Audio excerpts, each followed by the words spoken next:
Hey guys, Andy the Rag Company, and in today's exciting video, we are breaking down the full Koch Chemie polishing system. Let's do it.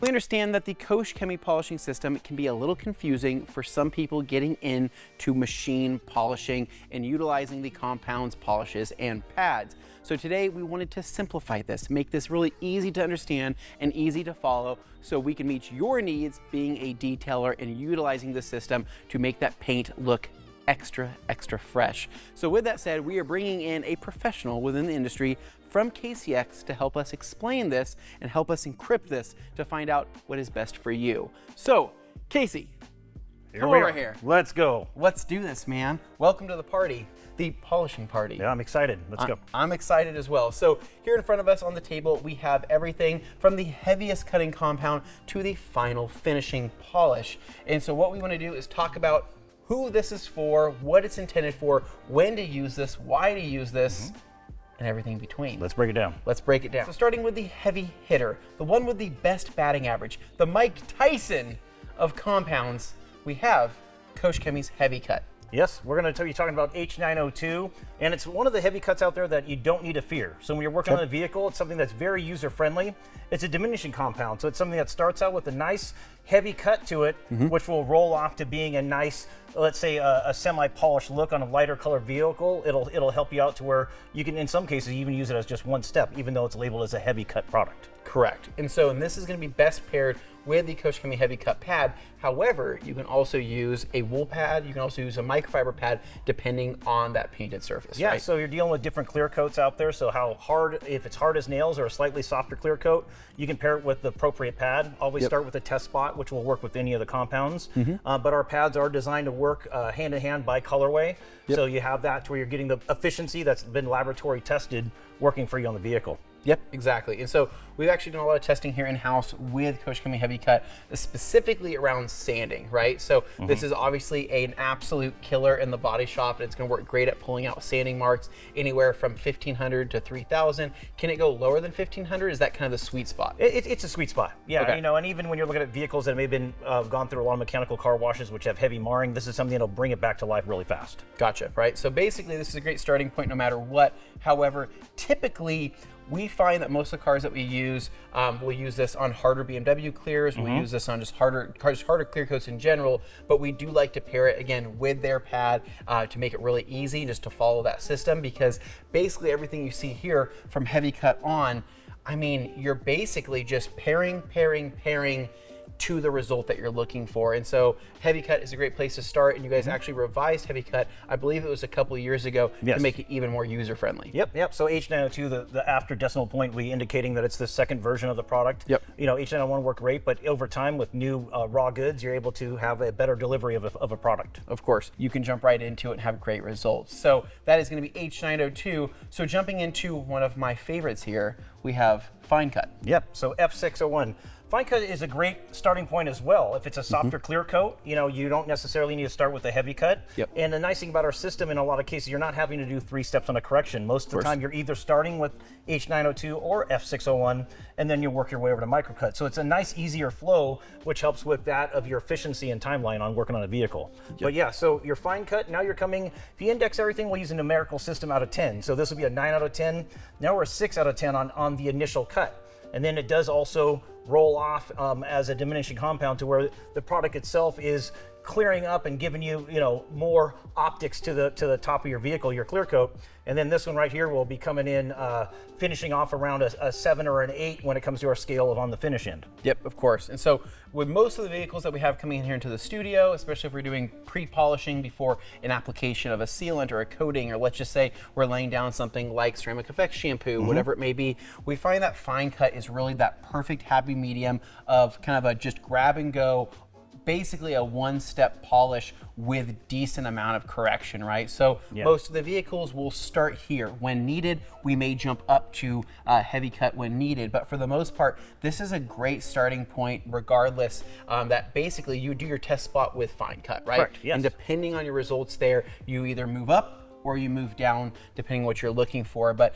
fine cut is just a very versatile, very easy to use. And then of course we do have the yellow pad that pairs with that. Now we didn't really show it on the H902, but all of these pads are going to be color coded on the backing themselves. So you're going to see here that fine cut is going to have that yellow backing there that is going to match that. So if you are training somebody, you're in a body shop, or let's just say you have a detailing studio, whatever it may be, you can actually train a new employee to say, hey, take this, put this on this, use this. And the pads are available in sizes ranging from 2-inch, 3-inch, 5-inch, and 6-inch, so you can complement it with your popular machines. With these pads, right, these are obviously geared and created, right, with the cell structure for the specific compounds and polishes, right? Correct, yes. So what makes the difference between something like the heavy cut pad and the fine cut pad when we compare those differences there? When you're looking between the pads themselves, it'll be the density is the first thing tactile you can feel. The density and the resistance of the pad. As you go to a heavier pad, it'll be a firmer cell structure until you go all the way to our green pad, which will be the lightest cell structure. So between the two, the density will be first. If you were to look, very close, let's say, microscopic wise, cell structure will be a difference between the two, but overall the aesthetics, as in the thickness and the rounded edge, they'll be complemented. They'll be all the same shape through the lineup. You'll be changing the color indexing per pad. Yep, and you can actually feel that. I'm feeling it right now. Yeah, tactile-wise, that's one thing it's hard to say on camera, but you get the density difference between the two. And also one thing to note is the back colorways are done on the Velcro portion of it, because when you go all the way to the softest pad, our green pad at the end, that doesn't hold a colorway. So by doing the back on each of them, then they're all basically looking the same instead of having a red foam pad compared to the last one being a black pad. Correct, and I think it's just going to hold up for longer and look better for longer as well. For people that can't really catch us on camera, I'm feeling this pad right here. This is dense, right? This is harder to press with my fingers than it is the fine cut here. And so in some cases too, right, with just the two compounds that we've talked about so far, depending on your clear coat, you could actually do heavy cut and then finish with fine cut, right? Yes, yes. In a lot of cases, again, it's all relative to the vehicle, and each car and each clear has its own case. You look at one model year might have had, due to supply chain, might have 3 to 10 different manufacturers that applied the clear for the vehicle. So even though it's the same model year, it might actually have a different working cycle while you're working on the car. That and elements of how the car was treated or stored over time. So this gives you the ability to do your test spot and also, refine and see firsthand what's working best for the whole vehicle. Of course. All right. Next up here, we have microcut. Now this is where it's going to get, I don't want to call it confusing, but there's just going to be a little bit of like, I see two bottles, they look kind of similar. One has a very small green stripe on it, and we'll get to that here in a minute. But let's start with the standard microcut, which is going to be the M302. Yes, so M302, phenomenal product. We're talking about how you can do a correction, or in a lot of cases, what I found M302 with our microcut is using that on if I have a newer vehicle coming in, I'm looking to coat it, let's say, it doesn't need a correction. It just needs that refinement definition to it, so I can do a single step with a less abrasive. Again, we're talking out of 10. This product comes in at a 3 of a cut, but gives you that of a finish of an 8 out of 10. So the nice thing is I can really work on a newer vehicle, have it prepped, and know the whole surface has been basically clean scrubbed by a compound in preparation for coating the vehicle. Kind of a primer polish, if you will. You can use it that way, yes. So or in the course of, let's say, doing an actual correction, this will be the final step in preparation for coat. You'd start either H9 or F6 and finish right here before coating. And what we find about microcut is that the working time is great, right? So you have a lot of working time. The abrasives in there don't feel like they're fighting you. It feels like the pad and the polisher and the machine, everything's running really smoothly. One thing I'd like to note is we're talking about two different bottles here. There are two different purple pads in front. Yep. So to define the marriage here of the pad with that of compound, we now have a hard, which is indexed with a diamond, and then we have a softer pad indexed with a feather. Again, we're kind of using the comparison at the beginning of a harder clear coat or a softer clear coat. Well, now when you get into your finishing stage, there's complementing pads to work with microcut. Yep, and I can actually see that diamond right here, right? So two different pads in purple, right, to complement what you need depending on your final steps here. So, exactly. Very, very cool. So next up here, microcut and finish. Correct, yes, and one thing I like to define, and it was already highlighted, is the green line on there. When you see green on our bottles moving through the lineup here, it has protection in it. So again, kind of segmenting how we have them broken up on the table here, here's great for, let's say you're doing coating or some sort of sealant, whereas now you're going into a polish that has a protection. Now, this is where most people are gonna ask and wonder, what kind of protection? Yeah, great question. So out of them, you can look at the thickness of the line, let's say for longevity. I won't put dates on it, but a thinner line, this would have carnauba in it, so it gives that nice buttery feel. Yep. But at the same time, you're getting something that has lesser duration of protection, but it'll give that look. If somebody wants a rich carnauba look, this would have it in it. Yep. And as you go through the lineup with the thicker green band, you're going into polymers, etc.,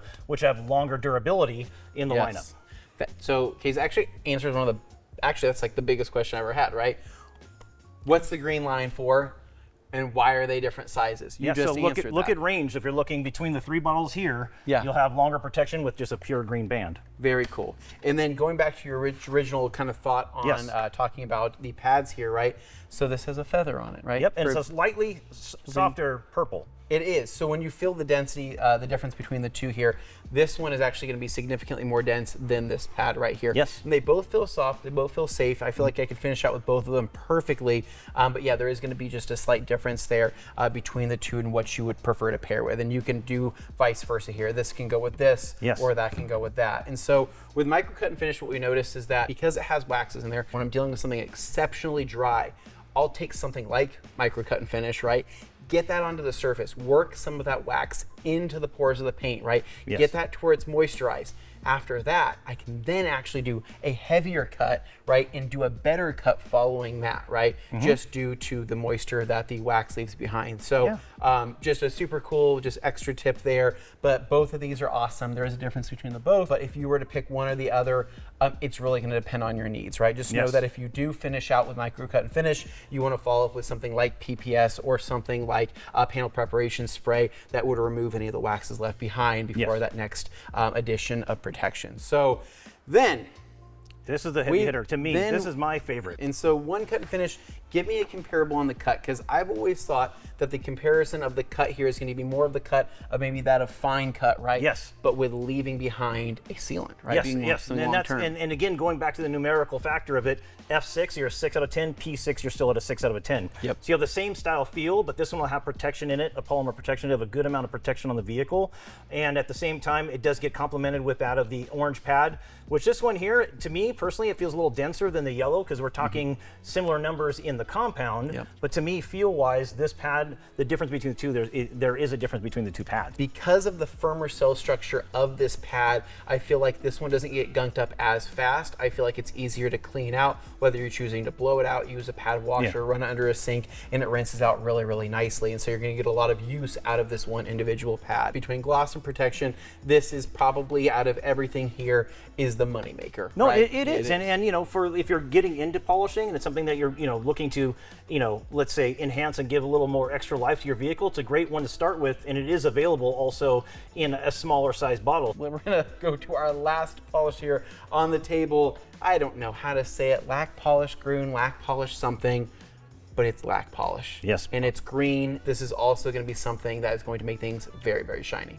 Yes, and as a final step, if you want to use it, it's a great way to go. It's not needed all the time, but as we've been talking about sidebar with the enhancing, definition of the clear coat, it's something that really adds that final jeweling or pop to the surface. Yeah. And this pad is exceptionally soft. So we've actually mentioned this in other videos, right? This is really going to be more of a jeweling style polish. And when you feel the pad, when you actually utilize the product for the first time and you see the workability and the wipe off and just kind of that run time at which you can work this polish, it's really nice, especially in high heat environments. And the basically the finish there, that's going to be the most amount of gloss you're going to be able to extract with that paint, and that is scientifically proven by your guys' team, right? You guys, yep. The team and robot in Unna, Germany, everything's all working hand in hand to deliver the best products available. This right here is going to be a very workable, very user-friendly final step jeweling polish, and so when it comes to using the whole system here, you have so many different options.